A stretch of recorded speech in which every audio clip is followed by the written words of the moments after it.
네, 안녕하세요. 전북대학교병원 호흡기 알레르기 내과의 김소리입니다.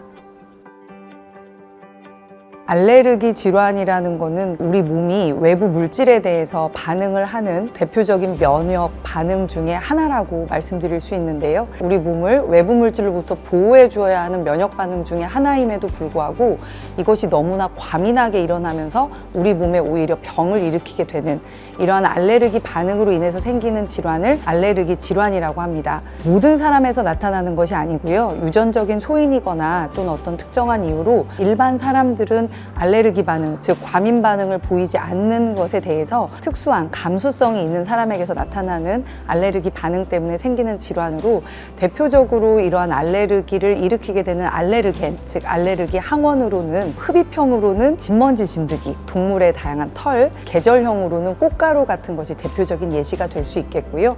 또 음식을 먹거나 또는 약물 때문에 발생하는 알레르기 질환도 있겠습니다. 아토피 피부염은 대표적인 알레르기 질환 중 하나라고 잘 알려져 있는데요. 이 아토피 피부염의 가장 큰 병인 중 하나가 바로 이 피부 장벽이 약화되고 손상되는 것에서부터 시작된다라고 간단하게 말씀드릴 수 있겠습니다. 그런데 이 봄철이 되면 기후가 건조해지고 미세먼지와 같은 공기 오염이 더 많아지게 되거든요. 이런 것들은 모두 피부 장벽의 손상을 보다 더 잘 일어나게 하기 때문에 새학기 또는 봄철에 아토피 피부염이 악화되는 현상을 볼 수가 있게 됩니다. 여기에 덧붙여서 아토피 피부염의 또 다른 악화 요인은 정신적인 스트레스 그리고 환경의 변화가 있을 수 있는데 새학기가 되면 어린이들은 학업 스트레스라던가 새 환경에 적응해야 되는 스트레스를 받을 수 있게 되고 이러한 정서적 스트레스에 덧붙여서 집안 환경이 아닌 새로운 학교 환경에 노출되는 새로운 실내 환경의 변화 역시 아토피 피부염을 악화시킬 수 있습니다. 이러한 아토피 피부염은 사실 그 피부 장벽을 지켜주는 게 굉장히 중요하기 때문에 봄철이 시작되기 시작하면 평소에도 꾸준한 관리가 필요하지만 보다 더 피부 보습을 통해서 이런 피부 장벽의 손상을 최소화하는 것이 중요하겠습니다. 보통 천식이 있다라고 한다면 학교 그리고 유치원의 교사 선생님들부터 운동에서 일단 배제시켜야 되는 것이 아닌지 고민하게 되는데요. 사실 운동은 소아 청소년기에 있어서 굉장히 중요한 신체적 활동입니다. 무엇보다도 정상적인 성장 발육에 도움을 주기 위해서는 이런 운동에서 무조건적으로 천식 환아를 배제하는 것은 옳지 않다라고 말씀드릴 수 있겠고요. 다만 이러한 천식 환자들이 정상적인 운동 활동을 그리고 충분히 누릴 수 있기 위해서는 평상시에 천식을 안정적으로 조절하는 것이 무엇보다도 중요합니다. 즉 가정에서는 환아가 처방받은 약제를 꾸준히 사용해서 천식의 악화가 최소화될 수 있도록 노력해 주셔야 되겠고요.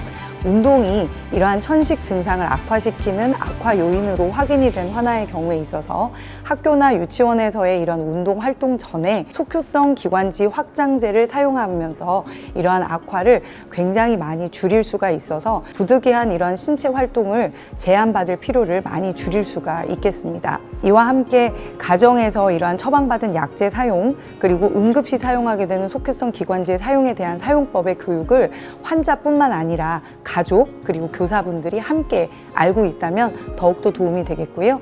이런 봄철의 경우에는 꽃가루와 미세먼지가 특히 공기 오염을 시키는 계절이기도 합니다. 그래서 이런 계절에는 운동 활동을 꼭 야외로만 국한시키지 마시고 실내 활동으로, 즉 실내 체육관을 활용하는 방법도 좋은 팁이 될 수 있겠습니다. 이 소아에서의 알레르기 질환은 성인에서의 알레르기 질환과 조금 다른 점이 바로 자연 소실의 가능성이 더 크다라는 건데요. 성장하게 되면 앞서 말씀드린 이 면역 반응 그리고 면역 체계가 보다 더 세련되고 성숙하게 됩니다. 따라서 소아시기 알레르기 질환은 자연스럽게 성장을 통해서 소실이 되는 그리고 완치에 가까운 치료 효과를 누리게 되는 경우가 훨씬 더 많게 되는데요. 이러한 변화가 모든 질환에서 있는 것은 아니고 환아 개개인에 따라서 차이가 크기 때문에 이러한 변화가 있다라고 생각하고 무조건적으로 아무런 치료를 받지 않거나 방치하고 관찰만 하는 것보다는 그 시기에 알맞는 적절한 치료를 받고 그리고 진단을 받아서 관리를 하는 것이 완치에 가까운 치료 효과를 얻을 수 있는 좋은 팁이라고 할 수 있겠습니다. 따라서 소아에서의 이러한 알레르기 질환의 다양한 변화에 대해서 간과하시지 마시고 너무 실망하시지도 마시고 장기적이고 꾸준한 치료를 정확한 진단과 함께 유지하는 것이 성인기의 알레르기 질환에서보다 더 가치 있고 중요하다라고 말씀드리고 싶습니다. 식품 알레르기는 굉장히 복잡한 병행 기전을 가지고 있는 질환 중에 하나여서 사실 이것이 나타날 것이다, 아니다 라고 단정 짓거나 또는 예측하기도 어려운 질환이기도 합니다. 그런데 많은 학부모님들 그리고 부모님들께서는 이러한 식품 알레르기가 의심되거나 또는 알레르기 질환이 일어날 위험 요인이 많다라고 판단이 되면 무분별하게 식이 제한을 하는 경우가 생기는데요. 이러한 무분별한 식이 제한이 우선적으로 배제되어야 되는 행동 중에 하나라는 것을 먼저 말씀드리고 싶습니다. 식품 알레르기는 사실 굉장히 다양해서 이것이 나을 때부터 나타났다고 해서 성인기까지 유지되는 것이 아니고 또 어려서 없었다고 해서 성인기에서 발생하지 않는 것도 아닙니다. 그 사이에 굉장히 많은 변화가 있을 수가 있는데요. 예를 들면 이 영유아기에 달걀이나 우유에 대한 알레르기가 있었지만 성인이 되면서 자연스럽게 소실될 수 있는 확률이 높아지기도 하고요. 반면에 견과류나 어패류는 성인기까지 지속되는 식품 알레르기 항원이기도 합니다.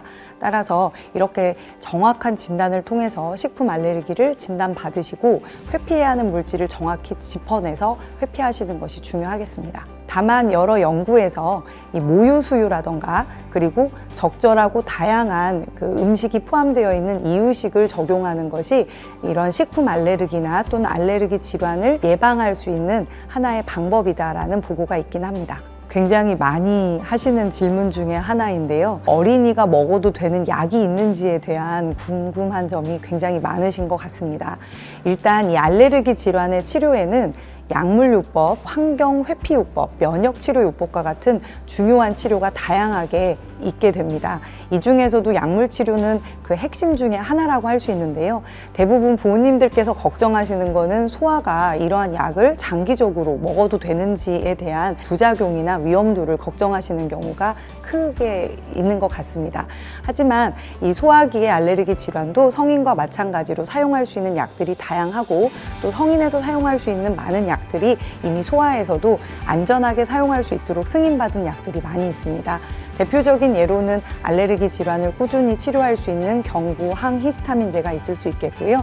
또 아토피 피부염과 같은 바르는 약이 필요한 경우에 있어서는 국소 스테로이드제를 사용하시는 경우를 많이 경험하셨을 수 있겠습니다. 또한 이런 스테로이드제는 천식 환아에 있어서는 흡입형으로도 개발이 돼서 흡입형 스테로이드가 또 대표적인 치료 약제가 될 수 있겠고요. 류코트리엔 조절제라고 하는 경구 치료 약제, 요 사이에는 면역 조절제가 생물학적인 제형으로 개발이 되어서 소아 어린이들에게도 사용할 수 있도록 이 승인이 된 약제들이 있어서 중증의 이러한 알레르기 질환에 활용될 수 있는 것으로 알려져 있습니다. 알레르기 질환을 앓고 있는 환아를 보살피고 있는 우리 학부모님들께서는 굉장히 고민이 많습니다. 일반 학부모님들도 아이 육아에 정말 많이 힘듦을 호소하시는데 어쩌면 알레르기 질환을 앓고 있는 환아의 어머님, 아버님들은 그 고민이 두세 배 더해진다고 할 수 있는데요. 이 고민이 너무 길어지다 보면 오히려 이 관리의 중요성을 놓치거나 또는 지쳐버리시는 경우가 생기는 것 같습니다. 그에 덧붙여 실망도 많이 하시는 것 같은데요. 사실 알레르기 질환은 누구나 겪을 수 있는 만성 질환이고 또 이 만성 질환은 꾸준히 관리를 하게 되면 완치에 가까운 치료 효과를 얻을 수 있는 시기가 또 이 소아 알레르기 환아 시기입니다. 따라서 이 어린 시절에 알레르기 질환이 생겼다고 자포자기하거나 실망하시지 말고 꾸준하고 장기적인 치료 계획을 전문의와 함께 세우셔서 보다 긍정적으로 그리고 즐거운 마인드로 완치를 바라보면서 관리를 하신다면 훨씬 더 좋은 효과를 얻을 수 있을 것이라고 생각합니다.